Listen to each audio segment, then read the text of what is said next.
He's a genius. He can do special things with the football. Ball still in there. Pulisic! Hat-trick! This one drops in! And forget away! Golazo!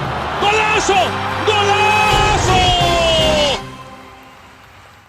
Hello and welcome to the soccer show on sleepyhollowradio.com. I'm Kevin Aguirre, joined by Aidan Bowler, and for this episode we will be having a lot of callers, so that will be a caller segment, so we'll have a brief break shortly. We wanted to let you guys know about next week. We will be this will be our last episode of the year. We're just going to be wrapping it up, and yeah, we'll be wrapping up 2020, talking about our players of the year, discussing how soccer has kind of played through this pandemic, and it'll be a good way to wrap up the year and look forward to 2021. Yeah, we'll see what 2021 has to offer. We're going to take a short break, and when we're back, we'll have our first caller on the line. And welcome back to the soccer show on sleepyhollowradio.com. We have our first caller of the day. Would you like to introduce yourself? Yes, hello. Hi, I'm Ryan Lippins. I'm in 11th grade. All right, Ryan. Well, we got a good show for you. We have a first question here. How would you rate Everton's seasonal progress so far? I'd probably rate it an 8 out of 10. I'd say that the start was amazing, but we faltered, which was kind of expected. This is Everton, but I think we're on the up again. We had a couple of really good results against Chelsea and Leicester, and we're going into the holiday break in good form, so I'm cautiously excited. I think, I think we're in the right direction. I think it's extremely important to go into the holiday break with such good form, considering the amount of games you're about to have. And, like, to get wins over Leicester City and Chelsea are just huge. Yeah, and then up next they got Arsenal, so that's going to be an important fixture for you guys, definitely. I think it's easy pickings for us, to be honest. I don't think that Arsenal are in the right place. I think that Arteta is on the verge of the sack. The players aren't playing for him anymore. I think that it should be an easy 3 points. That's the expectation, especially for you guys. You're now sitting at 5th in the table with 23 points. Right. I mean, it's 5th versus, I think, 15th. Yeah. I think it's an easy win for us. I think 2-0 or 3-0, honestly. And, like, and you guys have been playing well, like, despite having, like, James Rodriguez, he's been out with injury. Like, Ancelotti's kind of stepped up and, like, turned this club around significantly. Exactly. I think there's more of a steel and consistency about us. I think that we're good defensively, too. We don't give a lot away, which we used to in previous seasons, but we know how to defend, and we know how to close out games, which is so important. And then you want to speak about your keepers, obviously. You've been having a rotating keeper. Pickford played against Chelsea, and then you had Olsen started against Leicester. Right. Yeah, I think in terms of raw talent, Pickford is the better keeper, in my opinion. Like, we know his potential. He's had some good seasons previously. It's just that he's falling off a little bit. It's kind of like a De Gea and Henderson situation, where Henderson is not as good of a keeper, but he doesn't make as many mistakes. Same thing, Olsen. In terms of raw talent, he's not as good, but he's more consistent, and I think it's also the fact that he reassures the back line more. I don't mind it. I think that we should still give Pickford games, just to try to bring him back, and once he finds his feet, then yeah, I think he should be our first choice, but I think in important games right now, Pickford's head's not in the right place, so I think it's the right thing to, and obviously, to give a game to Olsen. Olsen had like almost like a game-winning save. Vardy sent a header right at him, and he just popped it right up. Exactly. I think that if it was Pickford, he might have dropped it or something might have happened, but he makes all the saves you expect him to make, and then he makes some more. Speaking of that, you have no idea. Yeah. Speaking of that game with Leicester, we know they beat Leicester 2-0. They beat Chelsea 1-0, and they're about to go into this game with Arsenal. Do you think that with these performances from Everton, do you potentially see them in as a candidate for the Europa League next season? Yes, I would definitely say Europa League. I can definitely envision us finishing like 5th, 6th, even 7th would be fine. Because we'd go in via the playoffs. Yeah, definitely. And now also you're facing, not after Arsenal, you're gonna face Sheffield United, that's an expected win. I feel you should have no trouble there. I feel bad for Sheffield. They're really good last year, but yeah, I think that should be an easy win for us. But I saw them play against Man United. They played pretty well. It was a closer game than expected. A 3-2 game at Old Trafford. Yeah. In terms of Sheffield United, they have to sack their coach. Like, he was good last year. He was really good last year, but it's over. Things have gone stale at that team. Yeah, There's nothing new happening. Worst start any team in the top flight in like 40 years, I think. He has to go. Something has to give. Otherwise, they're going to be like another Derby County. I think, yeah, I agree with you with that, because last night we did see Sheffield United against Manchester United, and the first 12 minutes, Sander Berger, one of Sheffield United's midfielders, was injured and he was forced off. But I was just questioning Chris Wilder's move. Like, why is he adding Phil Jagielka, former Everton player, of course?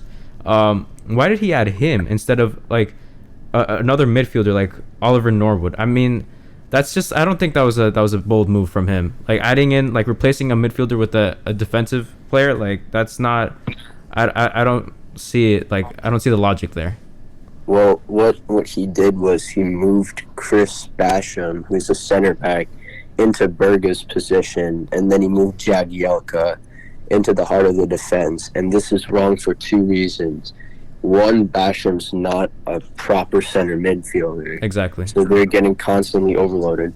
Second, if you're placing Phil Jagielka, and he is one of my favorite players in Everton history, I think that he's had an amazing career, and he's been a great servant to both Everton and Sheffield. But he's 38 years old, and if you're placing him against Marcus Rashford and Mason Greenwood, he's getting, and it's not his fault. He can't compete with that. He can't stay with them. He's 38 years old. Yeah, you could definitely blame that on Chris Wilder. I mean, like I said, I think Berger should have been replaced by someone like Oliver Norwood. I mean, 29 years of age. He was doing solid bits last season for Sheffield United. He was a heavy contributor with them. And he can't even get a start now. It's crazy. It's ridiculous. Yeah. And also in the worst team in the league. Another struggle with Sheffield United was, like, last year, one of the things they were known for was, like, their defense was so strong with Dean Henderson and goal kind of commanding that back line. And now that he's gone, that back line's kind of just collapsed. I think, that defense, like, because they're missing now Jack O'Connell, like, because of injury, I think that's like a big impact as well for Sheffield United. I don't think it's only Dean Henderson, but Jack O'Connell was like the man who was captaining his side, who was like leading traffic and all that. I think he was a really important player for them. Yeah, I agree. Aaron Ramsdale, he was at fault for that third goal. He let the ball just straight through his body, and never in a million years would Henderson ever make that mistake. No, absolutely, I agree. Just like Bournemouth last year, Ramsdale made a lot of mistakes too, costly mistakes that led to them going down. And I think if Sheffield go down, Ramsdale's career is definitely over. In terms of a Premier League keeper, I just don't think that he had, and Ramsdale knows it too. I just don't think that he has it in him. And I see potential in him, because if you saw Sheffield play against Southampton, the whole team was poor except for Ramsdale, who made like a lot of good saves. But in terms of like the bigger game, right, against Man U, everyone's watching, and he just couldn't live up to the expectations placed on him, and that just shows that mentally he's just not strong enough for the top flight. Yeah, no, absolutely. He can produce like crazy amount of saves in a match. He's still pretty young. We will see what his future can live up to. But Ryan, do you have any questions for either me or Aidan? Aidan, where do you think that Chelsea will finish, given how badly they've been playing heading into the holiday break? I think heading into the holiday break, their form has been extremely shaky. As lost to Wolves, lost to Everton. I think one of the positives that I'm hoping for is, although they lost 2-1, Pulisic did show some signs of brilliance in that game against Wolves. He was kind of like, I thought coming off of injury, he'd be kind of scared to drive at defenders like he normally does. But he was starting to drive at defenders, make moves, make a man miss, what like we know he's capable of doing. So if he stays healthy, I think maybe he could have a good holiday break and maybe give Chelsea the spark they need. I agree. Another question. Do you think, in terms of the Chelsea midfield, you have so many good midfield players, and usually Lampard only has 3 midfielders starting. Do you think that it's wise to still give players like Kai Havertz a game, given and Timo Werner, given how expensive they were and like their poor performances so far? Do you think that it's time just to start rotating them out, or do you still think that it's important to give them a game? I think it's definitely difficult, especially considering like the price we paid. Like those players, we don't even, not only that price we pay, but we're selling those jerseys. It's a ton of revenue that comes into the club just off of those 2 players, and it's extremely difficult to say, oh, our Kai Havertz, we paid over 90 million for him, to take him out of the starting 11. But I think that rotation has kind of been established by Frank Lampard, and it's an important one, especially for the midfield. Kind of having always Conte or Jorginho in the center defensive midfield role, and then rotating Mount, Kovacic, and Havertz, just keeping them fresh. So even if they're not in their greatest form, they're always working the entire time. They're well conditioned. I think that's important, and I think Havertz will eventually find his form. It's just going to take time. And with Werner, he's been having opportunities. He just hasn't put them away, and eventually he will start putting these away, like he did in the Bundesliga, and he'll be just fine. Right. I definitely saw glimpses from Werner, but in terms of Havertz, if you saw the first goal by Wolves against Chelsea, Havertz could have closed down, Daniel. Yeah, he could have closed down Daniel Podence, or maybe it was Pedro Neto, but he could have done it, and instead he just stood there. Yeah, and I feel like that's just, I'm speechless. If I were Frank Lampard, I would be. I don't even know what I'd be doing. I'm just gonna make this comparison to Mason Mount. One of the reasons he's been so good in the Premier League is not just his attacking presence, but when he's on defense, he's working the entire time, getting out on players, pressing. His press is one of the best in the Premier League, and Havertz needs to look at that and incorporate it into his game, because in the Bundesliga, he could kind of just run through teams, but now in the Premier League, you have to play both sides of the ball. He needs to be a capable defender as well. Yeah, I just don't think that I don't think it's like something that he needs to learn necessarily. I just think it's a mentality problem, because I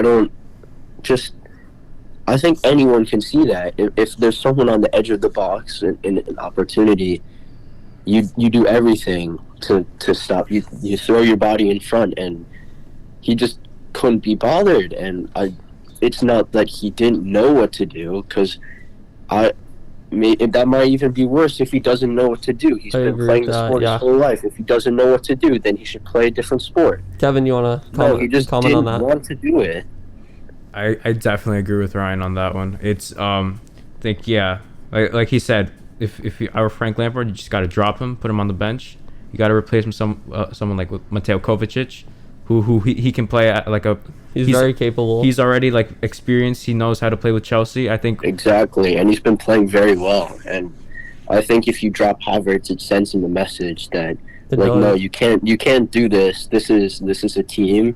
And if you're not going to put in the effort and you don't have your head in the right place, then no, you're not going to make it into our team. And I'm also curious about kind of how Havertz trained. Obviously, like he speaks very highly of a lot of his players from training. Like I keep going back to this Mason Mount comparison, but he's just a perfect example of what Lampard expects. Mount is working the entire time in training, and that's what you need to do. if you want to impress Lampard. You Yeah. need to be working the entire time, getting better, improving, because if you're in such bad form right now, it's not going to change. You're playing in the Premier League. It's not the Bundesliga where you can get away with these things.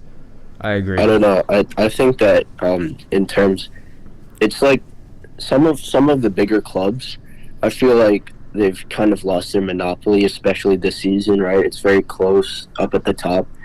And I think that one of the problems, this is at Arsenal too, is that it's too easy to get into your team. Like, for example, with Arsenal, you have Granit Xhaka, like players like that, and he's still getting into the team as a center mid, even as a captain sometimes, and we all know that he's not good. And it's just like it's so easy for him to get a game, and he can do whatever he wants. He can do all these horrible things, and he's not going to get in. And honestly, at some of the smaller clubs, like if you take Burnley, for example, like I would even argue it's harder to get a game at Burnley than at Arsenal, because Arsenal, as long as you have the talent, you can get into the team. Chelsea, as long as you have the talent, you can get into the team like Havertz. But you don't have to perform, and you're still going to get games. Mm-hmm. If you're at Burnley, Sean Dyche is going to, like, he's going to just drop you. And if you don't give, like, 100% and do exactly what he wants, he's just going to drop you. Mm-hmm. I agree, yeah. That's 100% true. And considering the fact that Burnley doesn't have as many youngsters as top 6 clubs have, like, you could tell by their squad. They're pretty, like, they're already well-experienced players. You got Jay Rodriguez, you got Chris Wood, you got Robert Brady, Ashley Westwood. They're all pretty experienced players. And, no, yeah, I 100% agree with you, Ryan, on that one. Yeah, I mean, they know how to play. They've done this before.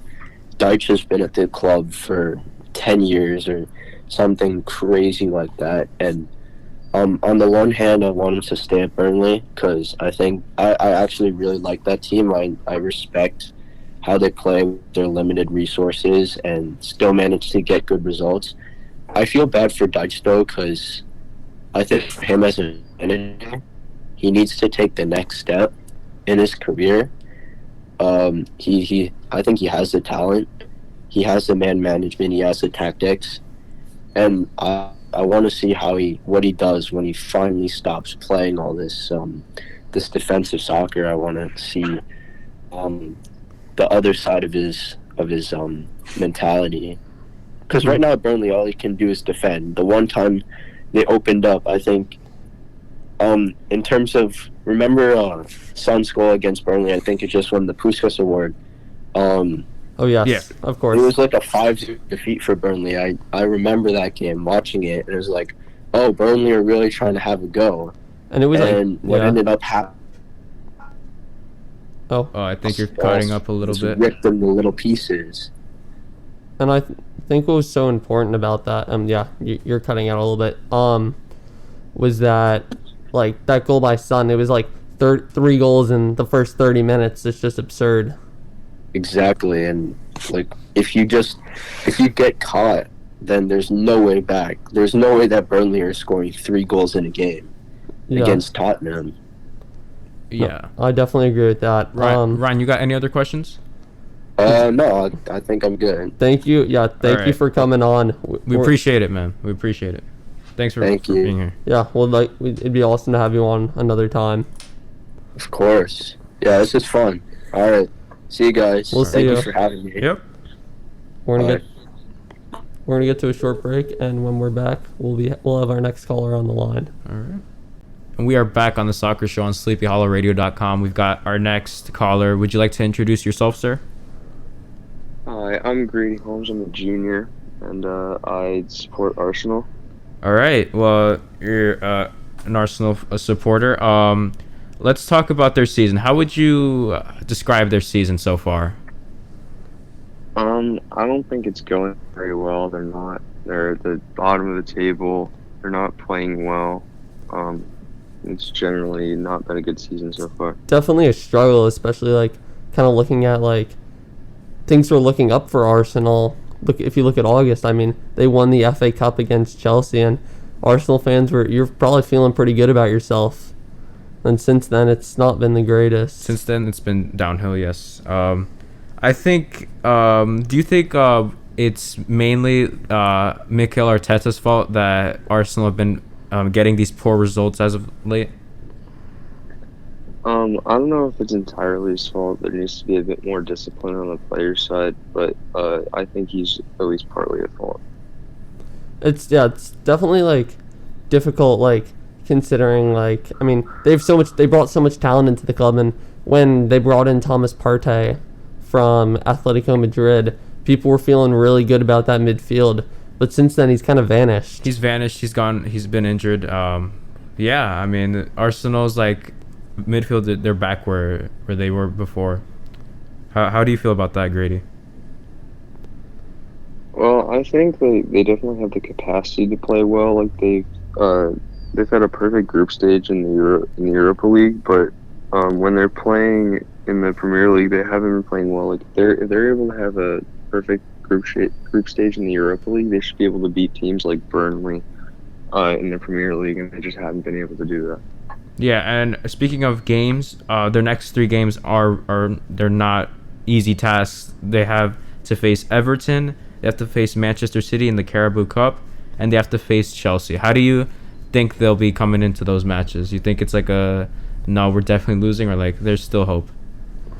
I mean, hopefully they don't go into those matches with with that attitude. But when you're facing the teams that are like currently 5th, 6th, and 9th in the Premier League, and you're like 16th, I think it has to be somewhat demoralizing. But it is also, you can also look at it from an opportunity where this is an opportunity to flip the script and make a run. If you're facing all these top flight clubs, Chelsea's been in bad form lately, so maybe they can jump on that. Everton, they've been good lately, but I feel as if like Aubameyang, if he can slip through that line, he can definitely score. Because Everton's goalkeepers haven't been amazing this season, which we discussed earlier. I think because Emi Martinez leaving Arsenal to Aston Villa, now we could see like it's been like a pretty big impact for them, for both teams actually. I mean Aston Villa got the better deal in that one. Do you have any questions for us? Nope. Wait, we can. And then after the break, you guys face Brighton, which is definitely a big opportunity for Arsenal to get a win. And Brighton's definitely a weaker club, so that's an opportunity to score. Yeah, opportunity of redemption, you would say. Yes. But no questions? Are you sure? And then let's just go over their Europa League matchup. They have a big Europa League game. They have they have to face Benfica. And yeah, how do you expect them to win this match? I mean, we know Benfica's like a top Portuguese side. They're pretty good with the ball. I mean, I don't know if I would expect them to win based on their current form in the Premier League, but I feel like they should definitely have a chance to win. It's definitely a big opportunity for them. Like, it seems like it's kind of hopeless getting in the top 4 in the Premier League at this point, and this is kind of putting everything into the Europa League, putting all your pride, trying to get a result against Benfica would be huge for the club. I mean, I think, if you win this Europa League, you get automatic qualification to the Champions League next year, which I think Arsenal they will compete for that, for the final. They will have to like push their way through to like get to the final to win that trophy and then make it back to the Champions League. I think their top contenders are probably Manchester United and Real Sociedad, who actually play each other, which is convenient. They have Milan as well. Also AC Milan, who've been in amazing form.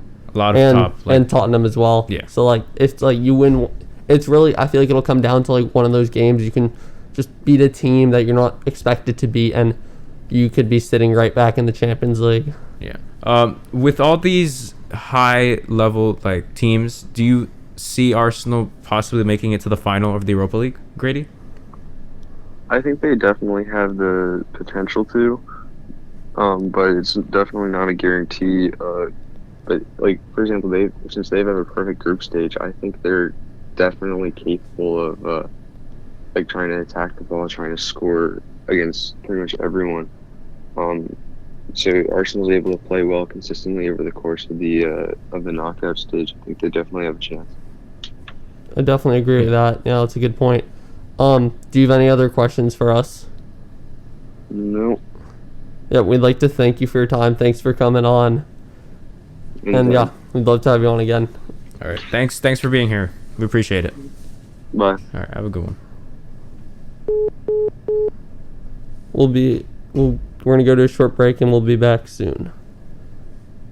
Welcome back to the Soccer Show on SleepyHollowRadio.com, and we're joined by two people. Do you guys want to introduce yourself?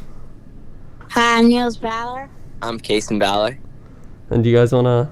And you guys are big fans of Chelsea, I'm hearing. Is that correct? Uh-huh.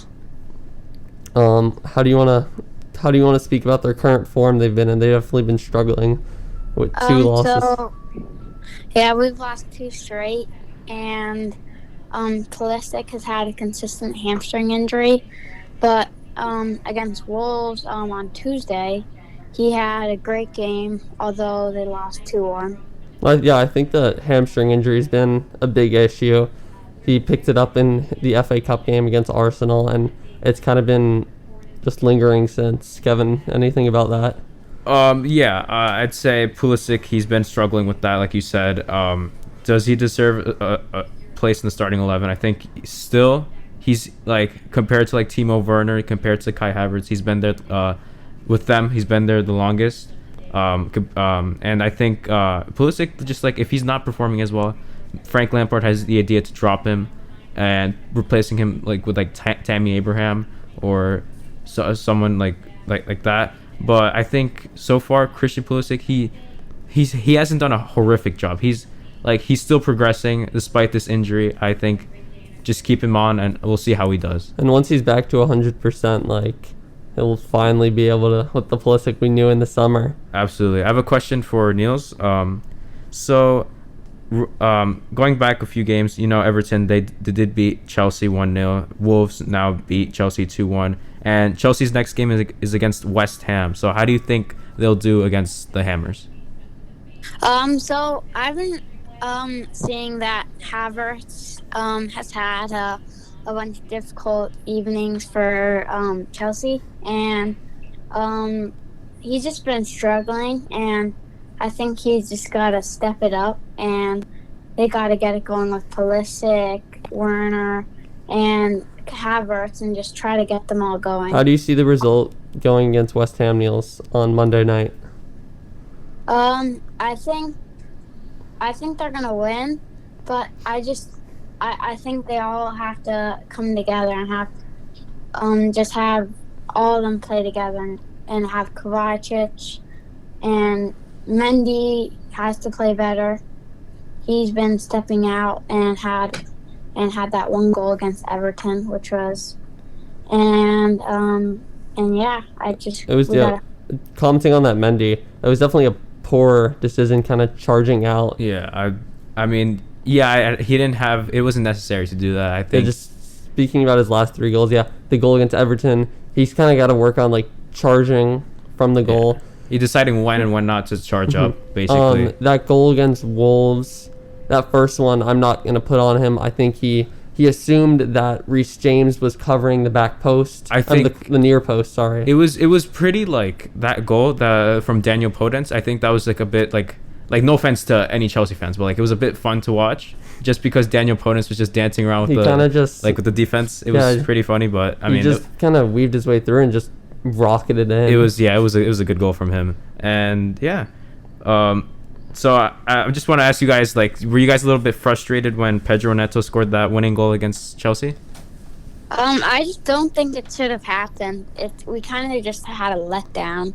They just, once we scored our equalizer, we just didn't have any control of the ball. They were just taking it over, and Silva and Zuma and James were just trying to do everything they could to stop, but we were just getting run over. All right, that's good. For your Champions League fixture, your next one, you guys have to face Atletico Madrid. How do you feel about playing against Atletico Madrid?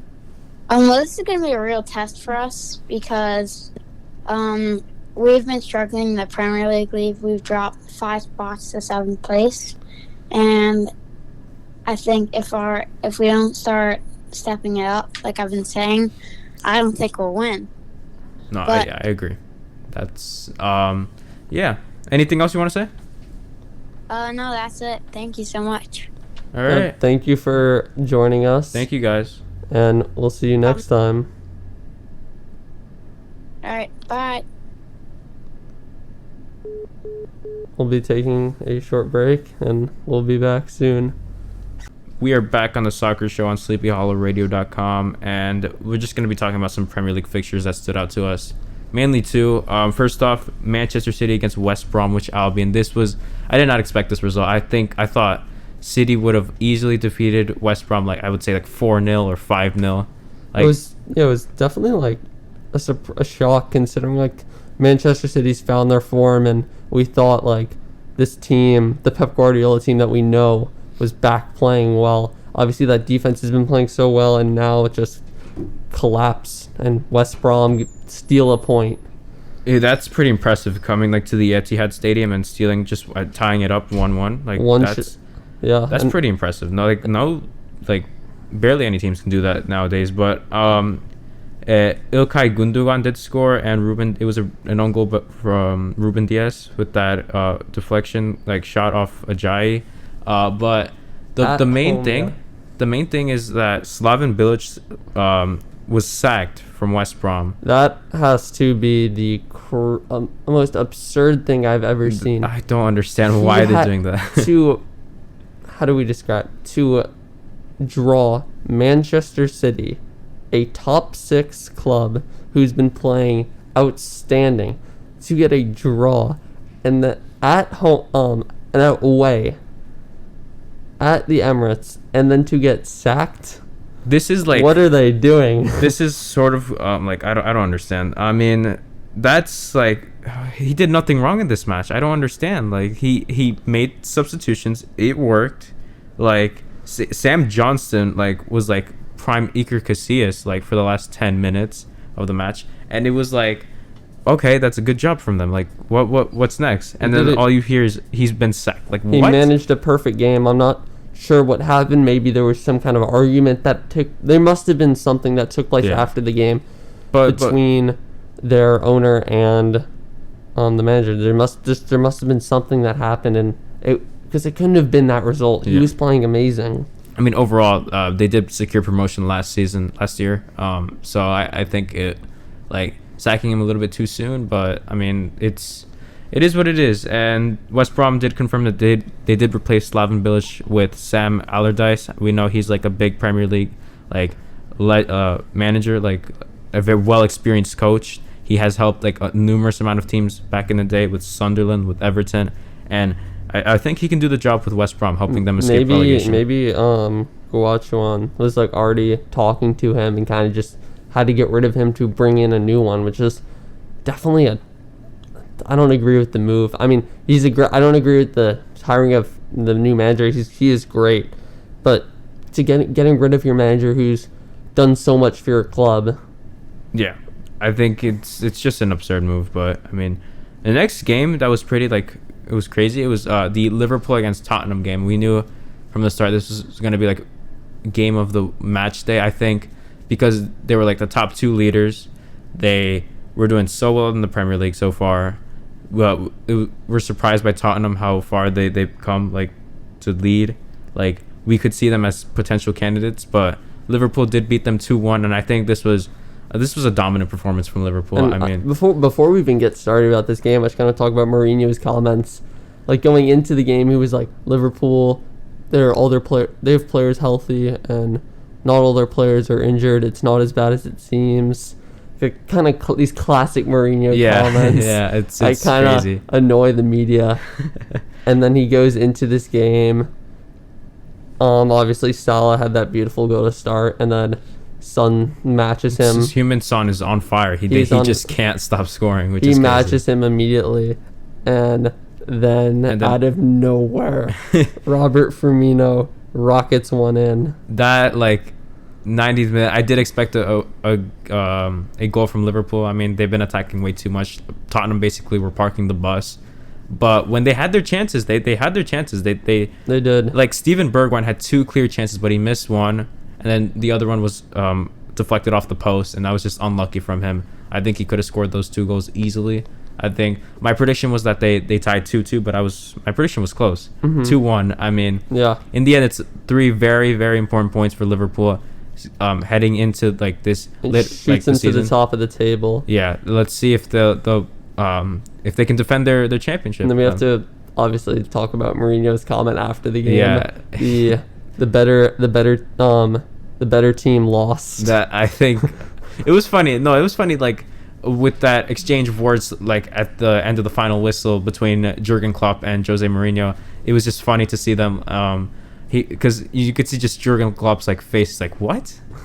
He's just so confused. I mean, you can't not be confused by that statement, obviously. And even after, like at the press conference, he even said it again. The better team lost. We're like, Mourinho what? can't take a loss, but to be fair, credit to him. He's brought this Tottenham team like into such back into the spotlight, and they're playing so well. Yeah, I'd say like if it weren't for their defense, they could have conceded more goals. I mean, Serge Aurier, I don't know about you, that right back from Tottenham, he's had a pretty impressive match with a lot of tackles, and yeah, I think he was really solid. He's just containing Mane and like Mane on the left, Salah on the right is so difficult. It wasn't like Mane's best performance, but like Aurier did his best to like keep him in his pocket, to subdue him, which I definitely think he had a major impact on that. Yeah, and as of now, Liverpool, like we said, are first in the Premier League table with 28 points. Tottenham is the runner-up with 25 points, followed by Southampton, Leicester, and Everton. That's crazy to hear. But we'll be talking now about the best FIFA football awards of 2020. Those recently came out, and not too much of a surprise, but FIFA's men's player, the best player of the year, Robert Lewandowski was named it. I think it was well deserved from him. He's been playing he played outstanding. He's a goal scoring machine. There's nothing much to say. I mean, Messi and Ronaldo didn't have the best of 2020. Meanwhile, Lewandowski was on another level. He's, like I said, scoring goals, assisting. He's been doing well with Bayern Munich. Arguably one of the best free transfers of all time from Borussia Dortmund to Bayern Munich. I think, yeah. And now, Kevin, I have a question for you. It might be difficult to answer for you, but for Manager of the Year, Jurgen Klopp won that. Was Hansi Flick robbed of that title? Okay, I'll start by saying they're both really great coaches. Jurgen Klopp, obviously, he won the Premier League title with Liverpool. Hans Flick, I think he's won 5 trophies the last season. That's pretty impressive. And doing that in your first season running the club, I think that's really impressive. Do I think he's robbed? Sort of, yes. Does this mean like I said, they're both good coaches. Jurgen Klopp, I think he's there. He's always been there for Liverpool. I think that's what mainly that's why he won. Probably it's just like how he brought this team from like the 2015-16 season. The progression. I think it was really massive from him. But if we're looking at only 2020, I would say Hans Flick. I think he was. I think he should have won. Hans Flick. Not saying Jurgen Klopp is bad or anything, but just saying like credit where credit's due. Yeah, I mean Liverpool as well. They've had their struggles this season. Bayern Munich as well, but I think to win 5 trophies in 1 year is. I think that deserves. That just an award. Like that alone just deserves an award. Yeah, that's so difficult to do. Definitely. I mean, obviously, it's like if Liverpool's winning that many trophies, like that's a different story, but it's still extremely impressive. Yeah. And next award, we have the Puskas Award. Who won it? None other than Sonaldo, than Heung-min Son. That goal against Burnley, like the solo goal, like that. I think it was deserved. And yeah, Mourinho's comment, he's like in the cab, he's like, Sonny won the won the Puskas, and that goal was extremely impressive to dribble through the entire. Dude, that requires a lot of cardio. I mean, that was just crazy. Run through the entire team and just put it away. That entire Burnley team, yeah, that's crazy. And the FIFA Pro starting 11, I have a list here. Let's see. Lewandowski was playing striker. Yeah, Lewandowski. Messi on the right wing. Ronaldo placed on the left. And the midfield consists of Joshua Kimmich, Thiago, and Kevin De Bruyne. I think oh yeah, sorry, you can finish on this comment. Alphonso Davies on the left back, Trent Alexander-Arnold on the right, and the two center backs consisted of Virgil van Dijk and Sergio Ramos. That's a pretty good looking team. And then with Alisson in goal, obviously. Yeah.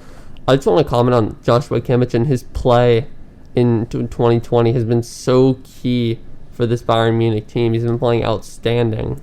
I think, since the 2016-17 campaign, we've seen one of the great German legends of all time, Philipp Lahm, retire. And we didn't know from that time who was going to be able to replace him. And then steps up this youngster named Joshua Kimmich. And we're like, who the hell is this guy? Sorry for my language. Who's this guy? And we, to this day, we're just like, how is that so possible for, a young 21-year-old star to come from the academy and straight into the starting 11, winning being in the starting 11 for the best of the year. And that's just crazy. Like I said, with the progression with Liverpool, his progression as well, I think Philipp Lahm, filling in that spot, I think Philipp Lahm would be he's so proud of him. I think this was well deserved. He's a world-class player, and he's proved it throughout the years. And yeah, that's really congratulations. He's always commanding that team. He's so good at he lets everyone, when people play forward, that he can just trust. They trust him. And that level of trust is so important with that team. Yeah. Best goalkeeper, Manuel Neuer. He's been phenomenal.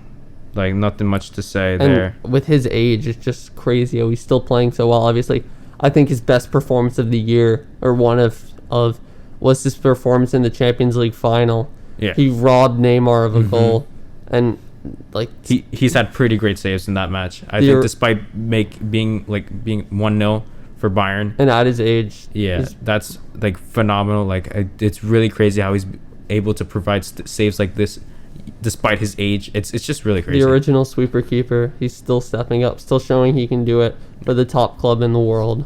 Yeah. I think that about wraps it up for today's episode. I definitely agree with that. Next week, on Tuesday, we'll be having our show breaking down the fans' choice players of the year. Then Kevin and I will be sharing our picks for players of the year.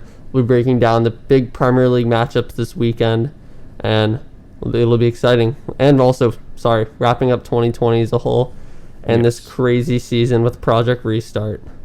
All right. Well, thank you guys for tuning in, and we'll see you guys on Tuesday right before the break. Have a good one.